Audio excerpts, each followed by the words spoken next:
योएल अध्याय 1। टिड्डियों द्वारा विनाश। यहोवा का वचन जो पतूएल के पुत्र योएल के पास पहुँचा वह यह है। हे पुरनियों सुनो, हे देश के सब रहनेवालों कान लगाकर सुनो। क्या ऐसी बात तुम्हारे दिनों में या तुम्हारे पुरखाओं के दिनों में कभी हुई है? अपने बच्चों से इसका वर्णन करो, और वे अपने बच्चों से, और फिर उनके बच्चे आने वाली पीढ़ी के लोगों से। जो कुछ गाजाम नामक टिड्डी से बचा उसे अर्बे नामक टिड्डी ने खा लिया, और जो कुछ अर्बे नामक टिड्डी से बचा उसे येलेक नामक टिड्डी ने खा लिया, और जो कुछ येलेक नामक टिड्डी से बचा उसे हासील नामक टिड्डी ने खा लिया है। हे मतवालों, जाग उठो और रोओ, और हे सब दाखमधु पीने वालों, नए दाखमधु के कारण हाय हाय करो, क्योंकि वह तुम को अब न मिलेगा। देखो, मेरे देश पर एक जाति ने चढ़ाई की है, वह सामर्थी है और उसके लोग अनगिनत हैं। उसके दाँत सिंह के से और डाढ़ें सिंहनी की सी हैं। उसने मेरी दाखलता को उजाड़ दिया और मेरे अंजीर के वृक्ष को तोड़ डाला है। उसने उसकी सब छाल छील कर उसे गिरा दिया है, और उसकी डालियाँ छिलने से सफ़ेद हो गई हैं।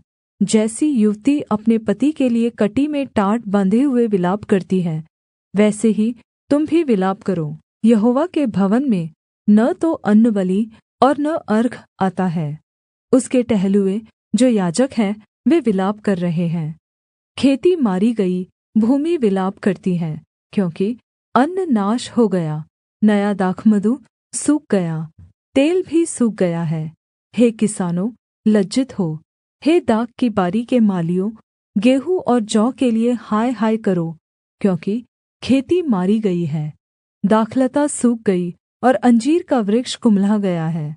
अनार, खजूर, सेब वरन् मैदान के सब वृक्ष सूख गए हैं, और मनुष्य का हर्ष जाता रहा है। हे याजकों, कमर में टाट बाँधकर छाती पीट पीट के रोओ।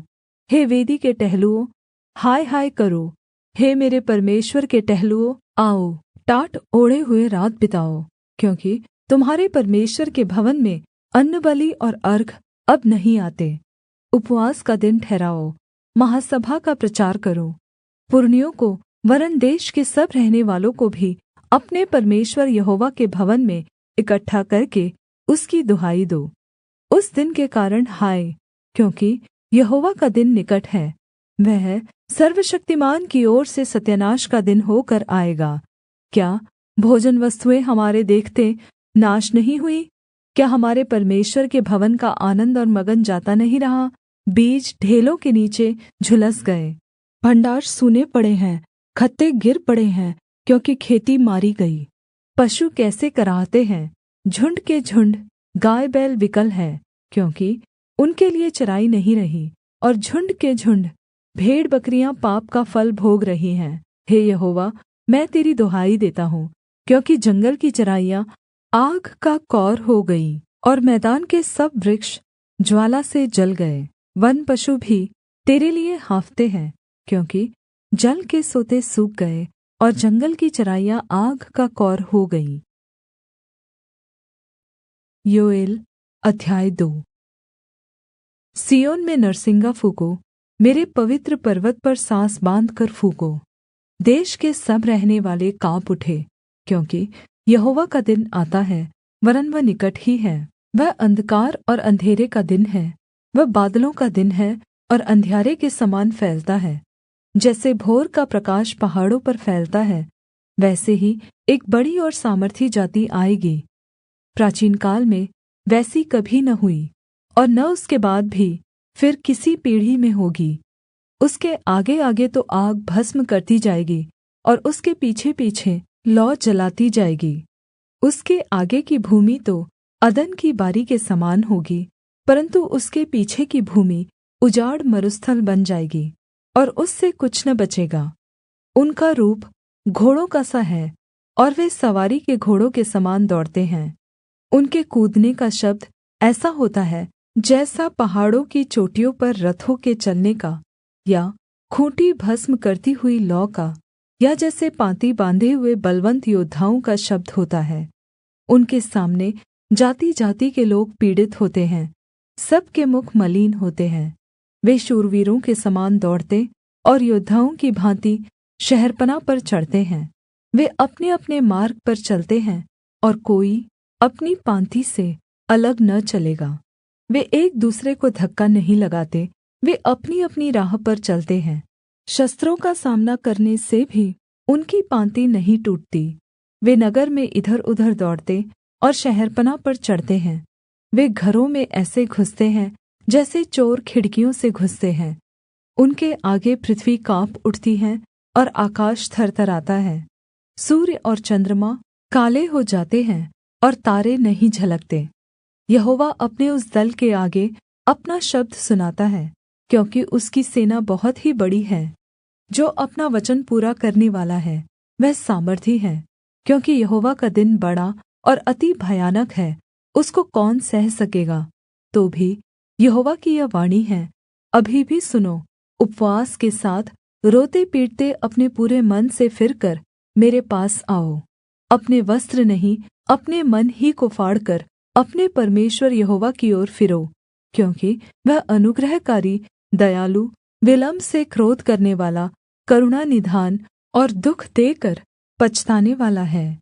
क्या जाने वह फिरकर पछताए और ऐसी आशीष दे जिससे तुम्हारे परमेश्वर यहोवा को अन्नबलि और अर्घ दिया जाए। सिय्योन में नरसिंगा फूँको, उपवास का दिन ठहराओ, महासभा का प्रचार करो। लोगों को इकट्ठा करो, सभा को पवित्र करो, पुरनियों को बुला लो, बच्चों और दूध पीऊओं को भी इकट्ठा करो। दूल्हा अपनी कोठरी से और दुल्हन भी अपने कमरे से निकल आए। याजक जो यहोवा के टहलुए हैं, वे आँगन और वेदी के बीच में रो रो कर कहे, हे यहोवा, अपनी प्रजा पर तरस खा और अपने निज भाग की नामधराई न होने दे। न जाति-जाति उसकी उपमा देने पाए, जाति-जाति के लोग आपस में क्यों कहने पाए, उनका परमेश्वर कहाँ रहा। तब यहोवा को अपने देश के विषय में जलन हुई और उसने अपनी प्रजा पर तरस खाया। यहोवा ने अपनी प्रजा के लोगों को उत्तर दिया, सुनो, मैं अन्न और नया दाखमधु और ताजा तेल तुम्हें देने पर हूँ, और तुम उन्हें पाकर तृप्त होंगे। और मैं भविष्य में अन्य जातियों से तुम्हारी नामधराई न होने दूँगा। मैं उत्तर की ओर से आई हुई सेना को तुम्हारे पास से दूर करूँगा और उसे एक निर्जल और उजाड़ देश में निकाल दूँगा।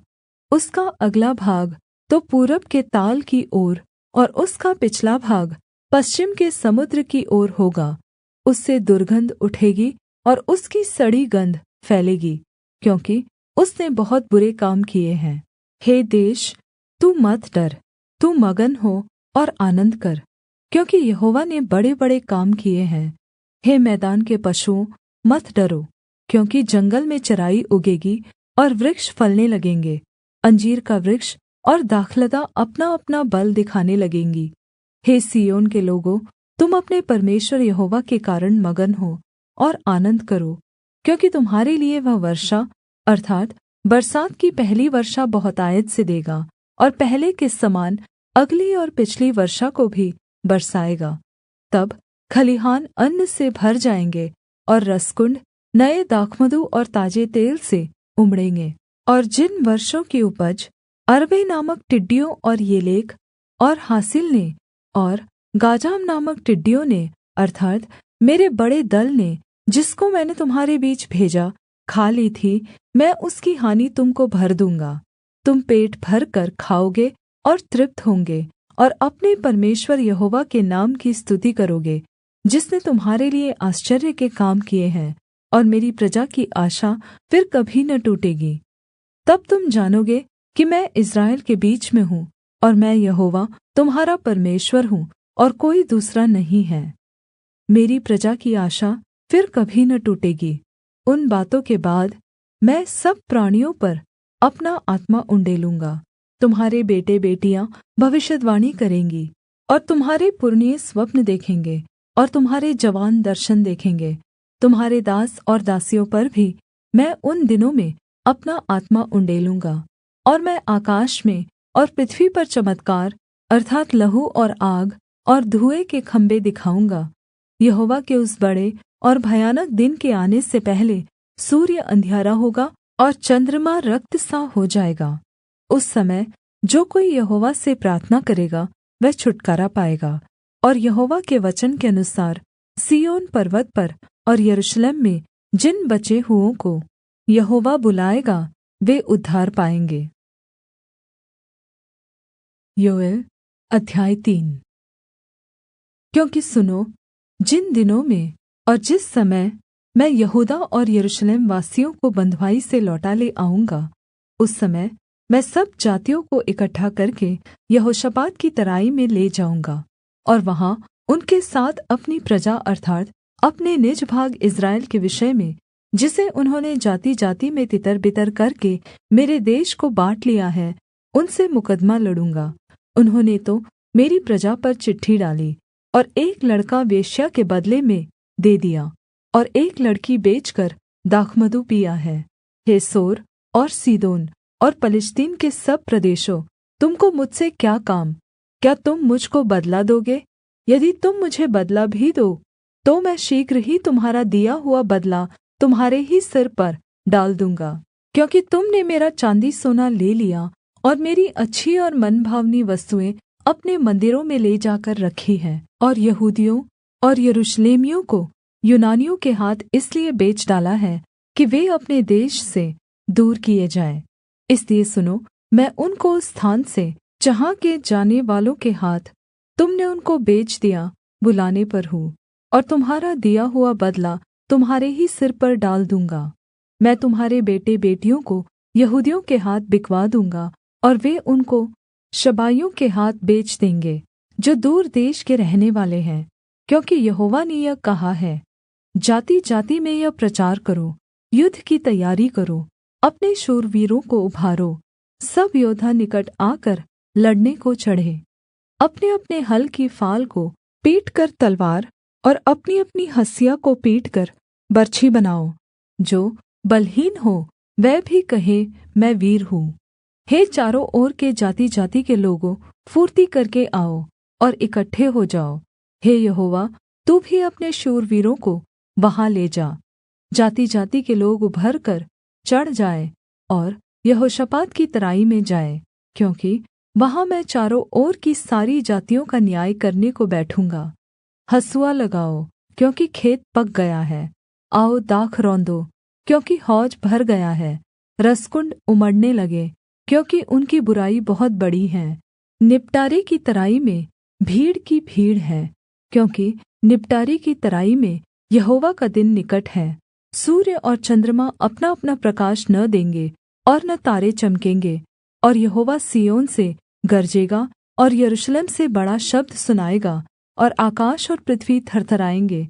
परन्तु यहोवा अपनी प्रजा के लिए शरणस्थान और इस्राएलियों के लिए गढ़ ठहरेगा।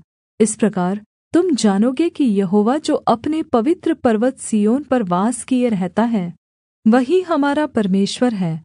और यरूशलेम पवित्र ठहरेगा, और परदेशी उसमें होकर फिर न जाने पाएँगे। और उस समय पहाड़ों से नया दाखमधु टपकने लगेगा, और टीलों से दूध बहने लगेगा, और यहूदा देश के सब नाले जल से भर जाएँगे। और यहोवा के भवन में से एक सोता फूट निकलेगा, जिससे शित्तीम की घाटी सींची जाएगी। यहूदियों पर उपद्रव करने के कारण मिस्र उजाड़ और एदोम उजड़ा हुआ मरुस्थल हो जाएगा, क्योंकि उन्होंने उनके देश में निर्दोष की हत्या की थी। परन्तु यहूदा सर्वदा और यरूशलेम पीढ़ी-पीढ़ी तक बना रहेगा, क्योंकि उनका खून जो अब तक मैंने पवित्र नहीं ठहराया था, उसे अब पवित्र ठहराऊँगा, क्योंकि यहोवा सिय्योन में वास किए रहता है।